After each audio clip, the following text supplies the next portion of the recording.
Miggy Rowe out. Glasnow out longer than expected. And Yamamoto still needs time. Oh, will these injuries ever stop? Brad J with you for Dodger Digest, and it is another edition of it. And with a big win last night, Dodgers took care of business. Boom. Swept the Mariners. But we got a lot to talk about. We also talk about Barnes being out too as well. J-Hay making a case for himself that when CT3 comes back, does J-Hay stay on the team in a pinch role, or is he playing outfield? What's CT3 doing? So that's going to have to be addressed at some point. We're going to talk about that. Also, a big quote I want to talk about from 1888. What? Makes sense. You'll understand it in a little bit. But the first quote I want to come up with and come out of the box with today is a quote that my fellow commentator Mike Nelson had said yesterday during his show, his post-game show. And it was this.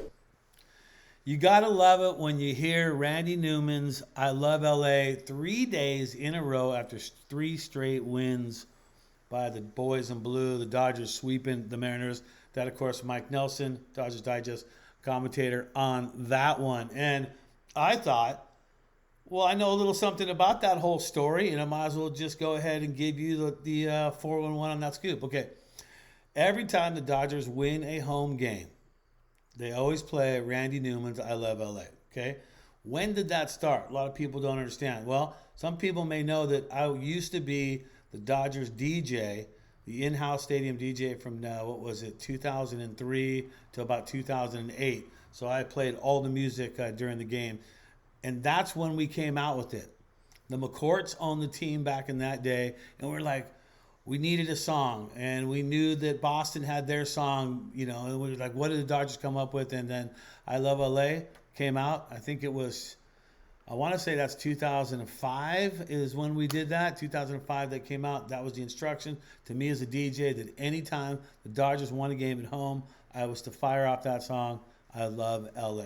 So that's where that song came about. Mike Nelson brought it up. Thought I would share the details on that. Now, let's get into it. Wow, injuries. What's going on? Why is everybody injured? Well, this brings me to another quote that I want to bring up. Friedrich Nietzsche, right? German philosopher, 1888. You know what old Freddie said? Freddie said, what doesn't kill you makes you stronger. Yes, it's been a song since then and all kinds of different stuff. But the more the Dodgers battle and stuff like that, I think it's keeping them sharp. Let's talk about Miggy Rowe out. What? Are you kidding me, Brad J? Don't tell us bad news like that with Miggy Rowe being out. I don't think it's that big. Not a big deal at all. Rojas was he was originally scheduled to bat ninth in last night's win against the Mariners to play shortstop. He did not. Left hamstring was a little bulky, according to Magic. I haven't heard that. Bulky? Hamstring bulky. I guess there's like a ball on it. The club decided to sit him, which translates in 2 recovery days. There's no game, of course, Thursday, so that's good. There's no game tonight, and expected not to be a serious injury, so they plan to have him back in the lineup. So kind of false information there. It's okay. Take a deep breath, everyone. He's not going to play Thursday and probably will not play Friday, but you can bet that Miggy Rowe will be back in the lineup within, by Saturday. By Saturday, Miggy Rowe is back in the lineup. All right. More news about Glasnow. And now we were thinking, okay, maybe he missed 2 starts while he's out. Well, the Dodgers were hopeful that Glasnow wouldn't need to miss more than the minimum 15 days. He had yet to start throwing as of August 21st, meaning since he hasn't thrown since even yesterday, he hasn't been throwing. His return is likely going to be longer. Remember, I was a little suspicious about that thing. I didn't really think that was what Dave Roberts wasn't telling us all. Not that he's lying to us or anything like that, but I just think there was more to the story on that. And the fact that Glasnow is going to be out longer than expected, that actually is not good. We don't like to see him out at all. It's not good, but got another update for you, and we're talking Yamamoto. What's going on? You almost forget he's on the team. Is Yamamoto still on the team? What happened? Where's he at? Okay, well, Yamamoto threw his second simulated game. He just did that yesterday, working his way up to 2 innings. So only 2 innings, simulated game.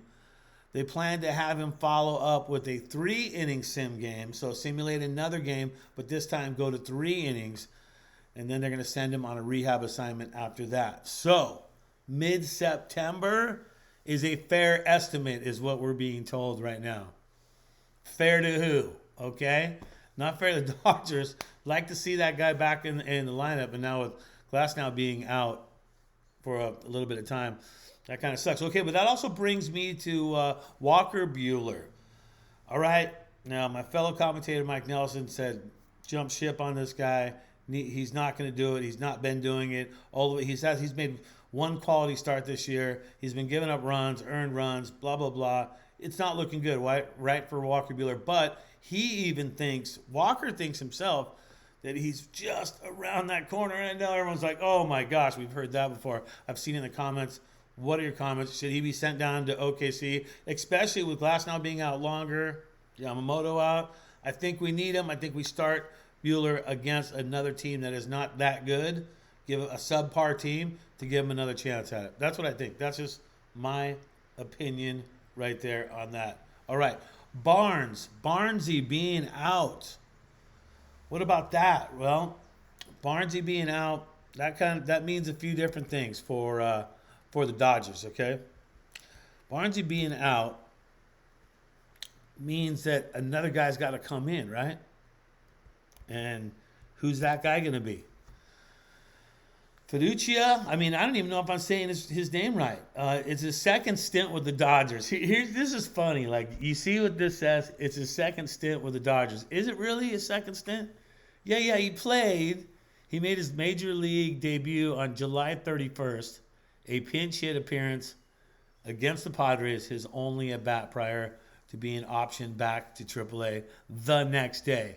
So how's that? You come out, they throw you in a pinch hit game, you haven't batted in the big leagues, you don't do good, and the next day, you're out. It's almost like, what? I get one shot at this, and I'm out?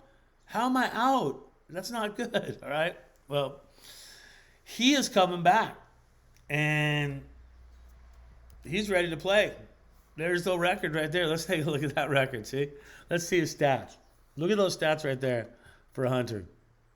27 years old, one at bat.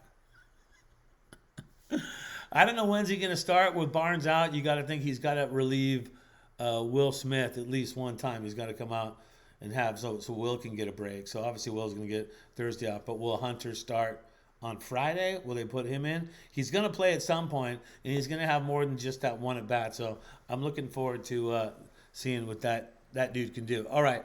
One of the things, you don't hear a lot of people covering the story right now. Gavin Lux, he's the story of the Dodgers as of right now. And you look at his numbers. So if you haven't been paying attention, you're just like, oh, well, 254 average, 10 home runs, 45 ribbies, 4 stolen bases. That's what you're looking at right there. Yeah, he's okay. I mean, mid-twos, that's good. It's not about what he's done for the whole entire season. It's what he's done in the last frickin' 30 games. Gavin Lux, in the last 30 games, has gone 35 for 97 at-bats. So 35 hits out of 97 at-bats. 7 home runs. So keep this in mind, 7 home runs in 30 days. That's a home run like every 4 days. You're cracking one over the fence, all right? 21 ribbies right now. That's half of what he's done for the season just about, and he's done that in the last 30 days. So a huge, much respect, props, whatever you want to call it, to Gavin Lux and what he means to the Dodgers right now, because that dude has been playing tough. All right, so we think about the injuries. Let's not worry about the injuries. What doesn't kill you is going to make you stronger. I still feel that the battle the Dodgers have, look, they're 4 games in front of Arizona, 4 games in front of the Padres. So they're playing good ball, and they're having a day off to rest. Looks good for the Dodgers. So there were some naysayers that saying, and you know who you are. I'm not even going to call you out by names, okay? But you know who you are, saying that Padres, Diamondbacks, Dodgers are toast right when they were doing bad, okay? So look, have faith in the blue, because they're going to continue on and play their style of baseball. And remember, what I said, anything short of a World Series victory at the end of this is not going to be, it's not going to do. We're going to need more than that. All right, that's going to do it. Let's see, what are your comments below on the injuries, and what do you think the Dodgers are going to do the rest of the year? Are they going to easily win it? Let's hear it. And if you have not subscribed and you're watching the video, come on, man. What are you waiting for? just subscribe. Be part of the show because we're going to continue to do this all the way through until the Dodgers are playing in the World Series and then after that too as well. And you want to be on point, subscribe now. Subscribe. Hit that button. All right. That's going to do it. I'm Brad J. Always think blue. Signing off for Dodgers Digest.